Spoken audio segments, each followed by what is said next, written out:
Hello. അപ്പം ഞാനും ആര്യനും അമ്മയും കൂടെ ഇന്നൊരു സ്ഥലം വരെ പോവാണേ. വേറൊന്നുമല്ല, എൻ്റെ ഫ്രണ്ടിൻ്റെ മകളുടെ അരങ്ങേറ്റമാണെന്ന്. അപ്പോൾ ഇന്ന് വൈകിട്ട് ചെങ്ങന്നൂർ അമ്പലത്തിൽ വെച്ചാണ് അരങ്ങേറ്റം. അപ്പോൾ ഇന്ന് ഉച്ചയ്ക്ക് അവിടെ ഫുഡുണ്ട്, സദ്യ കഴിക്കാൻ വേണ്ടിയിട്ട് നമ്മൾ പോവുകയാണ്. നമ്മളെ വിളിച്ചിട്ടുണ്ട്. മിസ്റ്റർ വിനോദില്ല. അപ്പം ഞാനും ആര്യനും അമ്മയും കൂടെ അങ്ങോട്ട് പോയിക്കൊണ്ടിരിക്കുകയാണ്. കുറേ കയറ്റം ഉണ്ടായിരുന്നു. കയറ്റമൊക്കെ കഴിഞ്ഞ് നേരെ പോയപ്പോൾ അമ്മ എൻ്റെ നിന്ന് കുഞ്ഞിനെ അങ്ങ് വാങ്ങിച്ച്. അവിടുന്ന് പിന്നെ ഒരു കയറ്റം കയറി വരുമ്പോഴത്തേക്കും നമ്മുടെ സ്പോട്ട് എത്തും. അവിടെ വന്നപ്പോഴത്തേക്കും അവരുടെ കുറച്ച് റിലേറ്റീവ്സും ഫ്രണ്ട്സും ഒക്കെ ഉണ്ടായിരുന്നു. ഞങ്ങളോട് ചെന്നപ്പോഴത്തേക്കും കുറച്ച് പേര് കഴിച്ചുകൊണ്ടൊക്കെ ഇരിക്കുമായിരുന്നു. പിന്നെ ഞാനും അമ്മയും കൂടെ അവിടെ ഇരുന്നു. പിന്നെ ഞാനവിടെ ചെന്നപ്പോഴത്തേക്കും എൻ്റെ ഒരു ഫ്രണ്ടിനെ കണ്ടു. കുറേ നാൾക്ക് ശേഷമാണ് അവളെ കാണുന്നത്. അവളും ഹസ്ബൻഡും ഉണ്ടായിരുന്നു. കണ്ടപ്പോൾ ഒരുപാട് സന്തോഷം തോന്നി. പിന്നെ ആര്യനെ അവൻ്റെ അപ്പാപ്പിയുടെ കയ്യിലും അവരുടെ ഫ്രണ്ട്സിൻ്റെ കയ്യിലും ഒക്കെ കൊടുത്തിട്ട് ഞാനും അമ്മയും കൂടെ കഴിക്കാനിരുന്നു.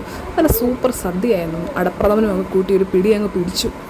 നമ്മളവിടെ ചെന്നപ്പോഴത്തേക്കും അരങ്ങേറ്റത്തിൻ്റെ ആളവിടെ ഇല്ലായിരുന്നു. അവൾ പ്രാക്ടീസിന് ഒരുങ്ങാനും ഒക്കെ ആയിട്ട് രാവിലെ പോയിട്ടുണ്ടായിരുന്നു. പിന്നെ നമ്മൾ ഫുഡൊക്കെ കഴിച്ചിട്ട് അവിടെ നിന്ന് ഇറങ്ങി അമ്മയുടെ വീട്ടിലേക്ക്, നമ്മുടെ കുടുംബത്തേക്കൊന്ന് കയറാമെന്ന് വിചാരിച്ചു. ഇതാണ് പാണ്ഡവം പാറ ക്ഷേത്രത്തിൻ്റെ ഒരു ഭാഗമാണ്. ഇത് ഞാനൊരു വേറൊരു വീഡിയോയിൽ കാണിക്കാം. നിങ്ങൾക്ക് എല്ലാവർക്കും അറിയായിരിക്കും, എന്നാലും വേറൊരു വീഡിയോയിൽ കാണിക്കാം. നമ്മൾ വീട്ടിലേക്ക് പോകുന്ന വഴിയാണിത്. അപ്പോൾ നല്ല മഴക്കാറും ഉണ്ടായിരുന്നു. പിന്നെ നമ്മളെ വീട്ടിൽ വന്നു. മാമനും മാമിയും ഉണ്ടായിരുന്നു. പിന്നെ ഇവിടെ മാങ്ങ ഉണ്ടായിരുന്നു. പിന്നെ മാമൻ കുറച്ച് മാങ്ങയൊക്കെ പറിച്ചു തന്നു. പിന്നെ ഞങ്ങൾ കുറച്ച് ഉപ്പും മുളകൊക്കെ ഇട്ട് അവിടെ വെച്ച് തന്നെ കഴിച്ചായിരുന്നു. വളരെ കുറച്ച് നേരത്തെ ഉറക്കത്തിന് ശേഷം ആര്യൻ എഴുന്നേറ്റു. പിന്നെ ചേച്ചിയും മക്കളൊക്കെ വന്നിട്ടുണ്ടായിരുന്നു. അവധി ആയതുകൊണ്ട് അവർ വന്നായിരുന്നു. പിന്നെ നമ്മളവിടെ നിന്ന് നേരെ വീട്ടിലേക്ക് പോയത്. നമുക്ക് രാത്രി പാറക്കൂട്ടിയുടെ ഡാൻസ് പ്രോഗ്രാം കാണാൻ പോകണമായിരുന്നല്ലോ. നമ്മുടെ ചെങ്ങന്നൂർ വല്ലമ്പലത്ത് വെച്ചായിരുന്നു പ്രോഗ്രാം.